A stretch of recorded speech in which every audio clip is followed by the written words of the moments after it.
እግዚአብሔርን ለሚወዱ እንደ ሐሳቡ ለተጠሩ ነገር ሁሉ ለበጎ እንዲደረግ እናውቃለን ይላል እግዚአብሔር ቃል። ምን ለሆኑ ለሚወዱ እንደ ሐሳቡ ለተጠሩ እግዚአብሔርን እስከወደድነውና እንደ ሐሳቡ እስከተጠራን ድረስ ማንኛውም መከሮቻችን ማንኛውም የህይወት ጎዳና ውስጥ ሰፈር ያረግንባቸው በከንቱ አያልፉም። እግዚአብሔር ይጠቀማቸውና ለብዙ ትርፍ በጎ አድርጎ በመለወጥ ያስደንቀናል። ነገርን ለበጎ ይቀይራል። የሚገርማችሁ እኔም ቤት እግዚአብሔር በጎ የቀየረውን ነገር ሼር ላደርጋችሁ ፈልጌ ነው። ልጄ ጆሹዋ ወደ ጌታ ከመሄዱ በፊት በጣም ወንጌል ወዳጅ ልጅ ነበረ።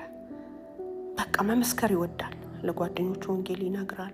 ጎዳና ላይ ሄደን ኢየሱስ ያድናል እንበል። እኔ ሳድግ እኮ ጎዳና ላይ ነው ወጥቼ ወንጌል መሰብከው ይል ነበረ። በቃ ለወንጌል ያለው መቀጣጠልን ያስደንቀኛል። ማሚ ጸልይልኝ፣ ትምህርት ቤት ሄጄ ደግሞ ባይብል ስተዲ መጀመር ፈልጋለሁ ምናምን እንደዚህ የሚለኝ ልጅ ነበረና እንደ እግዚአብሔር ፈቃድ ሆኖ ወደ ጌታ ከሄደ በኋላ ይሄ ከባድ መከራዬ በዚች በትንሽ ልቡ ውስጥ የሚጮኸው የወንጌል ጥሪ ለኔ የማልፍበት መከራ ራይን እንዲወልድ አደረገ። አይገርምም? ነገር ለምን ተለወጠ? ለበጎ ተቀየረ። ጆሽዬም ከሄደ በኋላ የሱ ሌጋሲ ልጆች በወንጌል እንዳያፍሩ ወንጌልን መናገር እንዲችሉ ማደፋፈርና አውትሪች ይዞ መውጣትን ባለውበት ከተማ ለ3 ዓመታት ታዳጊ ወጣቶችን ኢቫንጀሊዝም ይዘን እየወጣን በኢየሱስ የማያፍሩ ወንጌልን በመናገር የማያፍሩ ትውልዶች እንዲነሱ እየረዳን እንገኛለን። በጃሽ ኪፕ ሻይኒንግ ፋውንዴሽን የሱን ሌጋሲ በዚህ መልኩ ነው የምናስቀጥል ያለ ነው እና ጌታ ረዳኝና የዛሬ 7 ወር ኢትዮጵያ ውስጥ መጥቼ ነበረ። ይሄንኑ ነገር ለማስተካከል ጌታ ረድቶኝ 6 ቸርቾች ጆይን አደረጉ። ከ65 በላይ የሚሆኑ ታዳጊ ልጆችን ይዘን የጎዳና ወንጌል ስርጭትን በግንቦት 30 ከፊታችን ቅዳሜ በአዲስ አበባ ውስጥ አዘጋጅተናል። እዚህ አዲስ አበባ ነኝ ያለሁት። ይህን ወንጌል ስራ ለመስራት ነው የመጣሁት።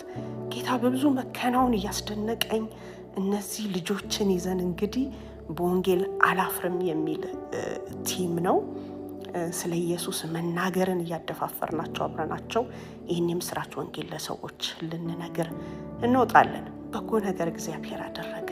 ወንጌልን ከመናገር የበለጠ ምን አለ? አስቡት። በወንጌል አላፍርም ይላል የእግዚአብሔር ቃል። ለምን መሰላችሁ ወንጌልን ማያሳፍረው? ብዙዎች ሰዎች ለምሳሌ ኃይላቸውን የሚጠቀሙት ራሳቸውን ዲፌንስ ለማድረግ ነው። ሰልፍ እንትናቸው ላይ ነው የሚሰሩት፣ ራሳቸው ላይ ነው የሚሰሩት። ሰይጣን ደግሞ ኃይሉን የሚጠቀመው የሰዎችን ህይወት ዲስትሮይ ለማድረግ ነው። የእግዚአብሔር ኃይል ግን የወንጌል ኃይል ግን ሰዎችን ለማዳን ነው። ስለዚህ ለማዳን የሆነ የወንጌልን ኃይል መናገር አያሳፍርም። ስለዚህ ብዙ ጆሹዋዎችን እግዚአብሔር በዚህ ትውልድ መካከል እንደሚያስነሳ አምናለሁ። ከበላተኛ ውስጥ የሚበላ የሚያወጣ እግዚአብሔር አይደለ? አይደንቃችሁም? እስቲ አስቡት። ከአንበሳ ከሞተ አንበሳ ሆድ ውስጥ እንዴት ማር ይጠበቃል? ማር እኮ ከፈለጋችሁ የምትሄዱት ንብና ቀፏ ላይ ነው። እግዚአብሔር ግን ከሚባላው ውስጥ የሚበላን ያወጣል። ስለዚህ ማንኛውም የምንከስርበት መከራ የለንም። እንደ ሐሳቡ ስለተጠራን እሱን ስለምንወደው ለመልካም ቀይሮ እግዚአብሔር መካስ ይችላልና የምታልፉበት መከራ በጌታ በኢየሱስ ስም ራዕይ ይውለድላችሁ። እኔ አሁን እነዚህ ልጆች ይዤ ወንጌል ስወጣ ደስ ይለኛል። ጆሹዋ ማየው ነው የሚመስለኝ። ምክንያቱም ኢየሱስን ከመናገር ይሄ ወንጌልን ቃል ለትውልድ ከማድረስ በላይ ትርፍ የለም።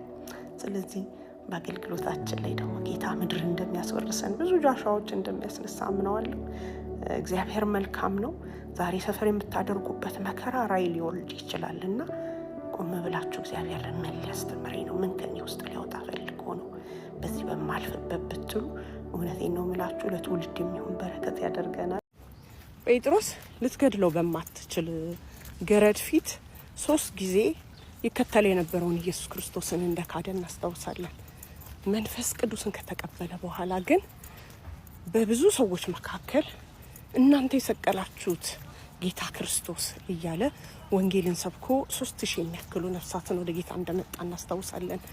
በፊት ይሄ ነገር አያዋጣኝም ብሎ ካደ መንፈስ ቅዱስን ከተቀበለ በኋላ ግን የተቀበለው የድፍረት መንፈስ ስለሆነ ወንጌልን የመናገር አቅም የሚሰጥ ስለሆነ ከተቀበለው መንፈስ የተነሳ ሊገድሉት በሚችሉት ፊት በድፍረት ወንጌልን ሰበከ።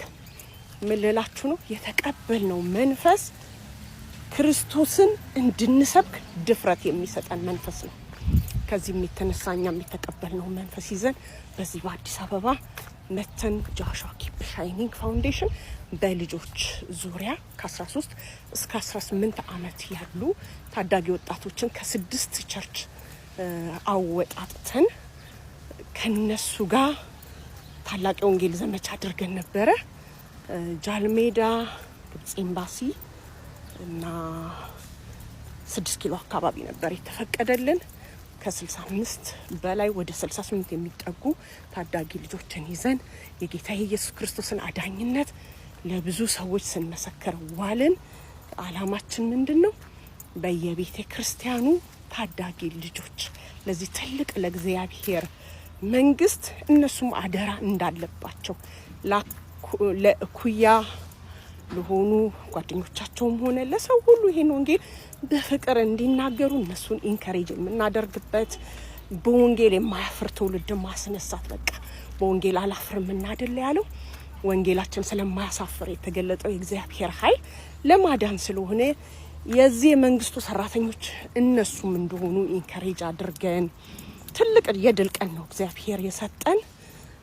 መስክረን ደግሞ እነሱን ኢንከሬጅ የምናደርግበት መጽሐፍ ቅዱስ ሸልመን ለተሳተፉ ቸርቾች የምስጋና የምስክርነት ወረቀት ሰጥተን እነዚህ ልጆች ለዚህ ኢቨንት ብቻ ሳይሆን ደግሞ በቋሚነት ይዘው ወንጌል ሰራተኛ እንዲያደርጓቸው አደራውን ሰጥተን ተልኳችንን በድል ጨርሰናል። ጌታ በብዙ ረዳኝ። በእውነት ሂዱ ወደ ዓለም ሁሉ ወንጌልን ስበኩ እኔ ከእናንተ ጋር ነኝ ያለው በቃ ወንጌል ልንሰብክ ስንወጣ እግዚአብሔር በእርግጥ ከኛ ጋር እንዳለ የምናይበት አንዱ መንገድ ነውና ጌታ በቃ ትልቅ ድል ሰጥቶን እነዚህ ታዳጊ ህጻናቶችን አነሳስተን ለወንጌል ስራችንን አሁን አዲስ አበባ ያለንን ጨርሰናል። ወደፊት እንግዲህ በተለያዩ ስቴቶችም ክፍለ ሀገሮችም ይሄ ወንጌል ይቀጥላል። ታዳጊ ልጆቻችን ኢየሱስን ይሰብካሉ፣ ይናገራሉ። ለዚህ ትውልድ በእውነት መልሱ ኢየሱስ ክርስቶስ ብቻ ነው። ስፔሻሊ ወጣቶችን ሰይጣን በጣም የሚፈልግበት ታይም ነው። እግዚአብሔርም የሚፈልጋቸው ታይም ነው። ስለዚህ ለዚህ ነው ወጣትነትህን ለእግዚአብሔር አደራ አሳልፈ ስጥ የሚለው። ስለዚህ ወጣቶችን ለእግዚአብሔር እኛ እንዋጃለን። እግዚአብሔር ደግሞ ትውልድን አሳልፎ ይሰጠናል። ብዙ ጆሹዋዎችን እግዚአብሔር ያስነሳል። ጌታ አዋቂ ነው። በጣም ደስ ብሎኛል። የድል ጊዜ ሰጥቶኛል። እንግዲህ ሌሎችም ቸርቾች ደግሞ ይሄንን ወጣት አገልጋዮችን ኢንከሬጅ እንድታረጓቸው፣ ወንጌል ተናጋሪዎችን እንድታበዙ፣ እንድታደፋፍሯቸው እናበረታታለን። ይህንን ስራ ደግሞ ከኛ ጋር መስራት የምትፈልጉ ኢንቦክስ ብታረጉልኝ ወደፊት ለምንሰራቸው ስራዎች አብረን የእግዚአብሔርን ስራ መስራት እንችላለን። ተባረኩልኝ። በኢትዮጵያ የነበረኝን ቆይታ ጨርሼ ወደ ሀገሬ ልመለስ ዱብ እያልኩ ነው። ጌታ ጥሩ ጊዜ መልካም ጊዜ ሰጠኝ። አረፍኩ። ጌታን አገለገልኩ። ጌታን በማገልገል ትጉ። ተባረኩልኝ። ወዳችኋለሁ።